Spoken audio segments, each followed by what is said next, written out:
Given a collection of intervals, merge all overlapping intervals. Our input is an array of array.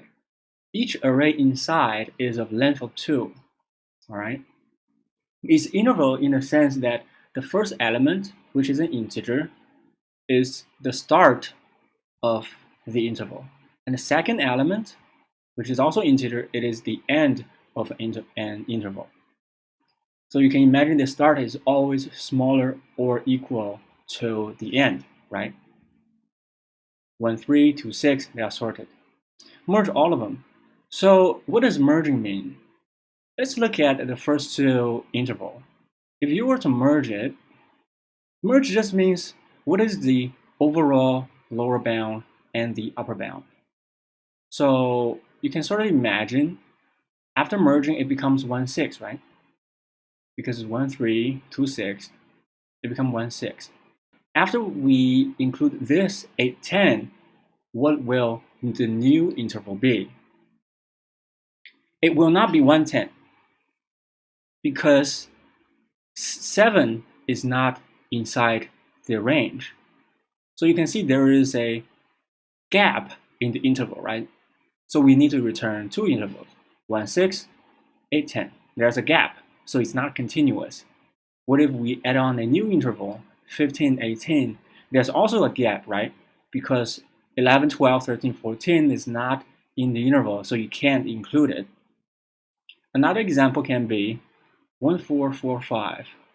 Since this 4 is the same, so you can merge it into 1, 5, where the result is also an array of arrays.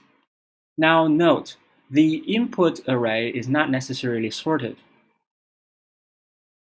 That means your 15, 18 may be the first element inside this input array. It's just for these two test cases, they are nice enough to put it in a sorted way. But it's not necessarily 15, 18 may be the first element, so it's not necessarily sorted. However, within each interval, it is sorted. You won't have 18, 15 within an array. How to approach this question? Assuming I'm not so nice to give a sorted array, our input looks something like this: 8, 10, 4, 5, 1, 3, and 2, 6. Now, on first glance, it's kind of messy because we do not know what is the start of the range and what is the end of the range. So wouldn't it be nice that our input is sorted? Now the question is, okay, if you want to sort it in ascending of the order, of course, which integer shall we sort it by? The start of the interval or the end? The start, right? So ideally, after sorting, our input will look something like this. Ideally, after sorting, our input will look something like this, where our first element of the interval is in ascending order. Notice our second element does not have to be, because this 6 is in front of 5, but it doesn't matter because the first element is what matters. So now at first glance, we will know our interval starts from 1 and end up all the way somewhere at 10.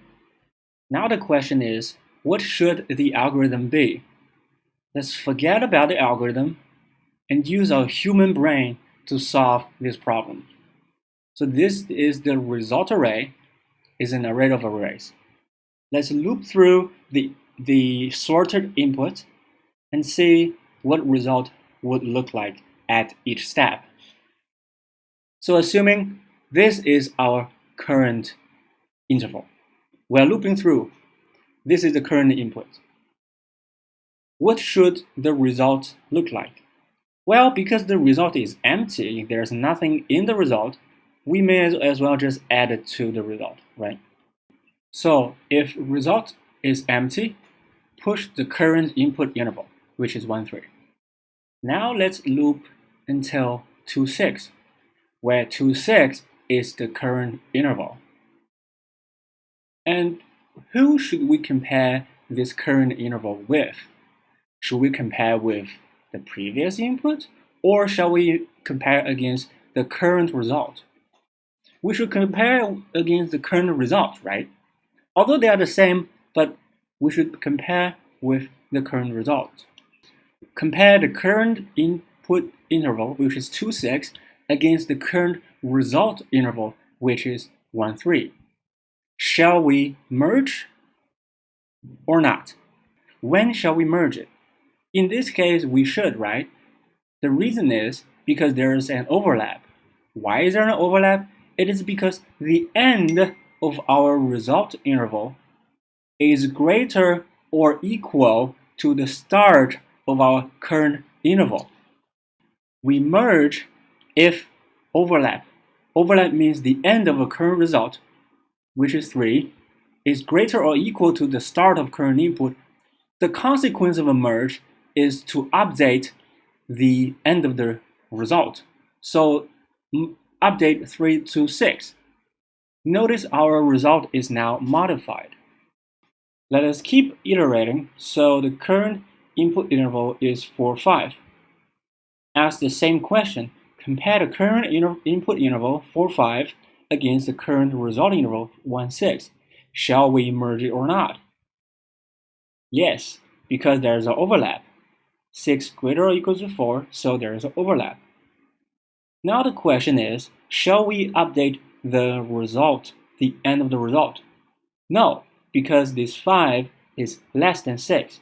So in a way, the current input has no contribution, right? This 4, 5 is useless. Still, we have to make this comparison. So 1, 6 stay here, and we keep looping. Now we iterate till 8, 10, where the current input is 8, 10.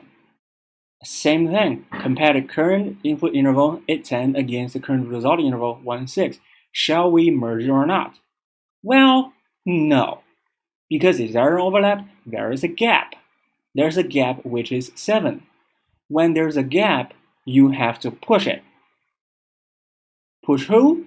Push the current input interval onto the result. Now I change the question. What if we have another input element? I added 12, 13 to the input. And we use the same algorithm. We loop until 8, 10. The result is 1, 6, 8, 10. Now the current element of the input is 12, 13. I challenge you this question. Who is the current interval for the result? Is 1, 6 or 8, 10? It's 8, 10, right? Because 8, 10 is the latest to be pushed into the result array. The 1, 6 doesn't matter anymore. So the current result interval is the last element of the result array. We are comparing the last element of the result array with the current input. Shall we merge it? No, because because there's a gap. The gap of 11. When there's a gap, you push it. Now you know everything there is to the algorithm, so let us now code it out in C++. I'll go over the solution in JavaScript later. So what I did is to copy-paste the words I have here into here.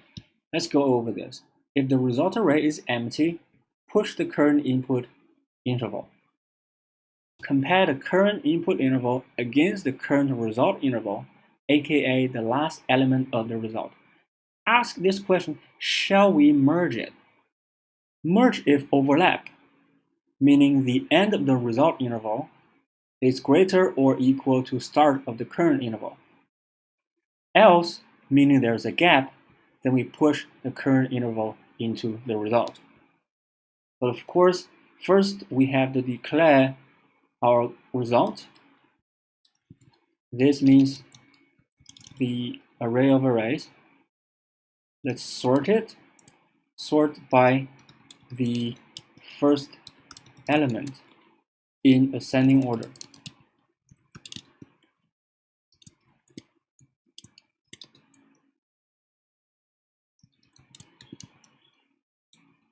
This is lambda expression.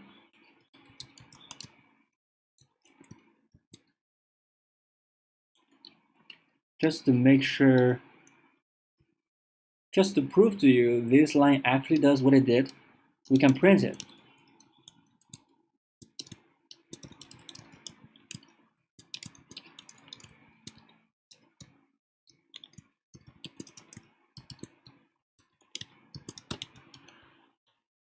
Let's make the input not sorted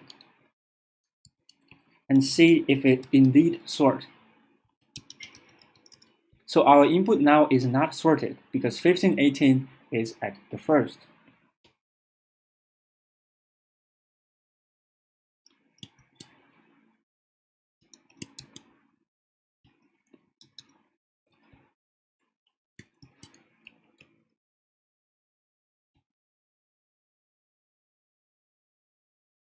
Our sorting works.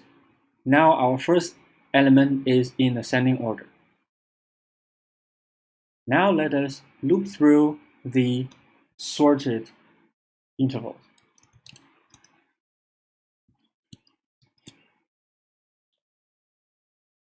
If result is empty, we push.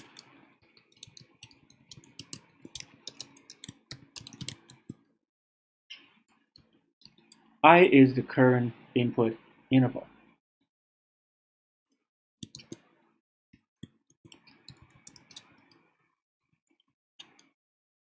We compare the current interval against the current result interval, aka the last element of the result.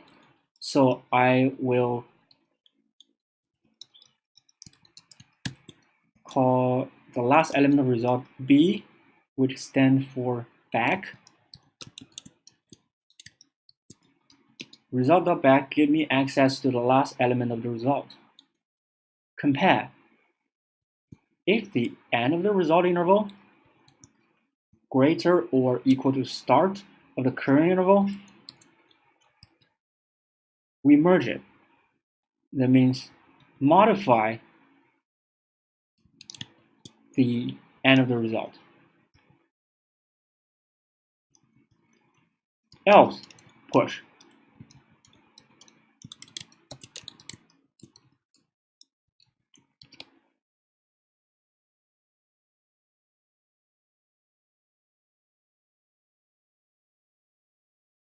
Let's test it out. That's it. Now let us do JavaScript. Our array is going to be res. What I'm going to do is to refer back to my solution in C++.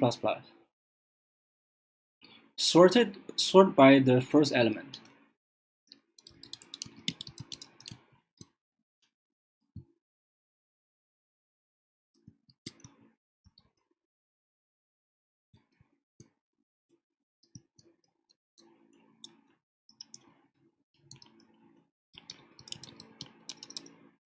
To check it works,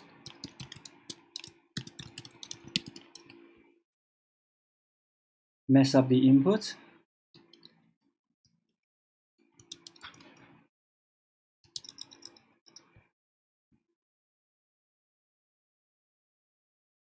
So the sorting works. Loop through the inputs. I just realized I can reduce one line of code if I check res is empty, or I'm gonna do less than.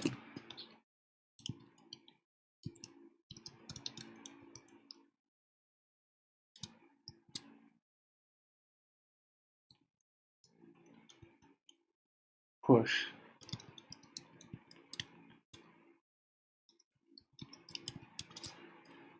Else update.